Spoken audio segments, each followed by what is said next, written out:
Good afternoon and welcome to A Walk with Tilly. On a very pleasant afternoon. It is in late October, we're having a stroll, and I thought I'd just put my thoughts on video of exactly what's been going on in the UK domestic politics. So, we have another Prime Minister. Yesterday, Rishi Sunak was selected effectively by the parliamentary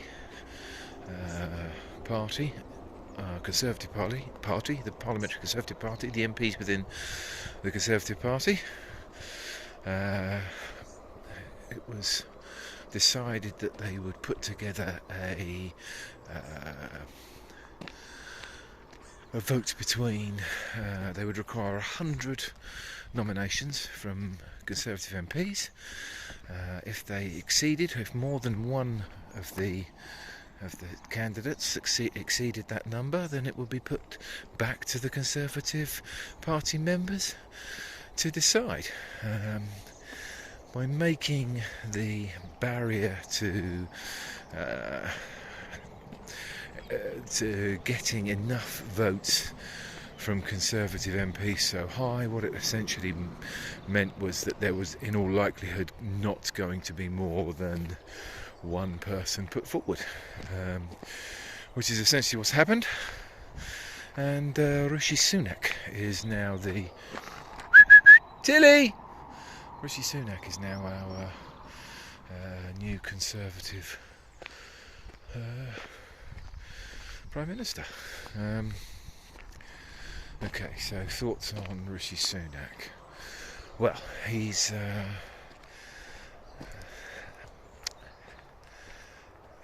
complicated.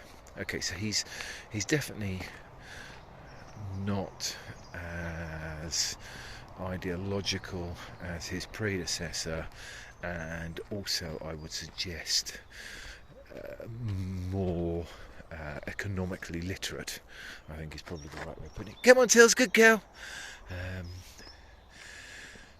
Therefore, he is unlikely to make quite as insane gaffes as she did.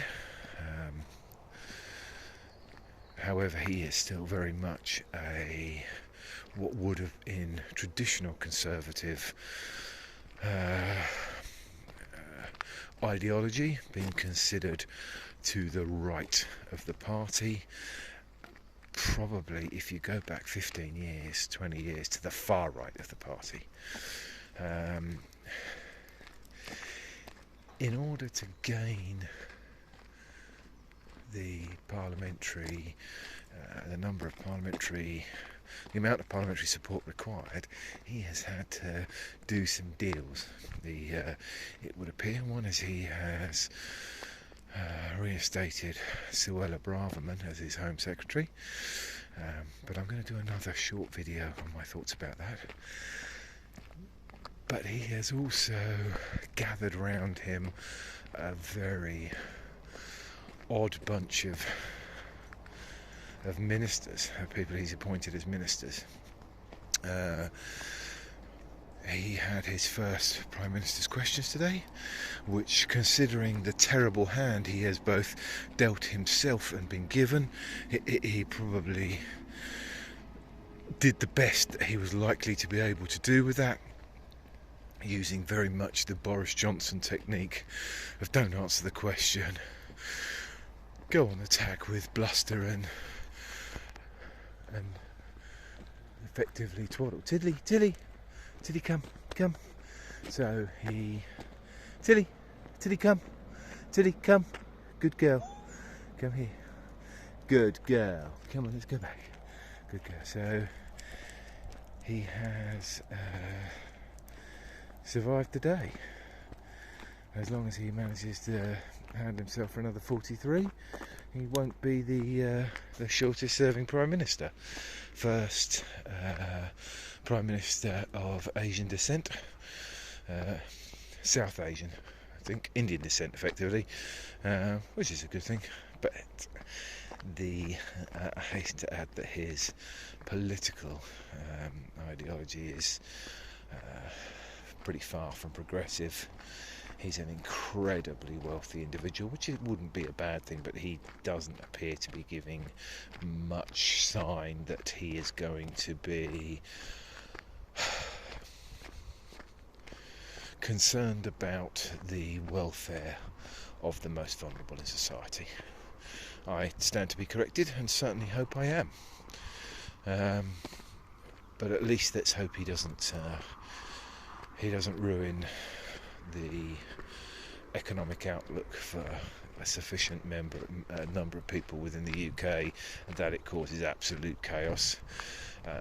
He is going to be facing pretty strong headwinds globally as well. It would take at the current stage, it would take a pretty titanic performance to circumvent the pain that is coming.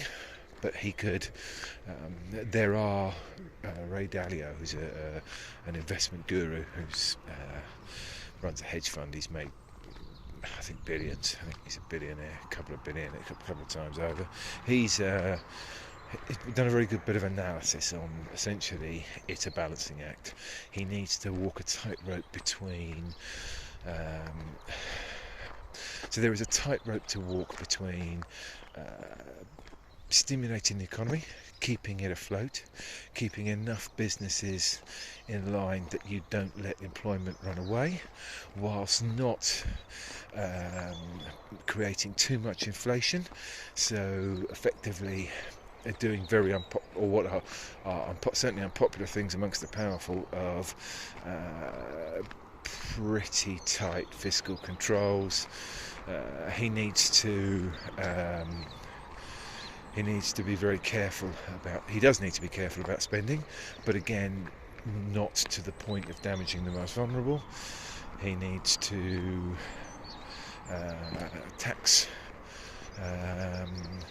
use taxation as a method of controlling inflation, as well as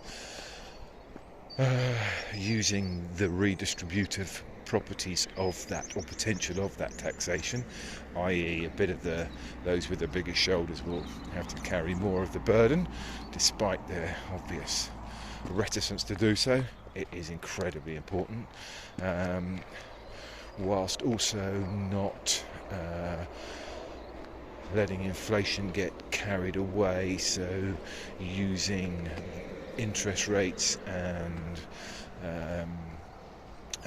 balancing quantitative easing. It's an incredibly tricky thing to do at the best of times. If you've got a particularly strong ideology of anything, it's going to be even harder. It would also be a time when government investment is required, borrowing is required to get through the period, but also increasing the burden of taxation on individuals as a brake on the economy, and inflationary brake as well. It's not going to be straightforward, and it's not going to be simple. I fear that the temptation will not be to do what is in the interest of the economy. It will be to do what is in the interest of the Conservative Party, of limiting the damage going into the next general election. Diverting the blame to the usual scapegoats of these things. Culture wars, and we'll go into that a bit further on my when we discuss young Suella Braverman and her Tilly, this way, and her role in the affair. But that's for another day. Anyway, Tilly, this way, come on, good girl. We'll go into that tomorrow. So bye for now from Central Portugal.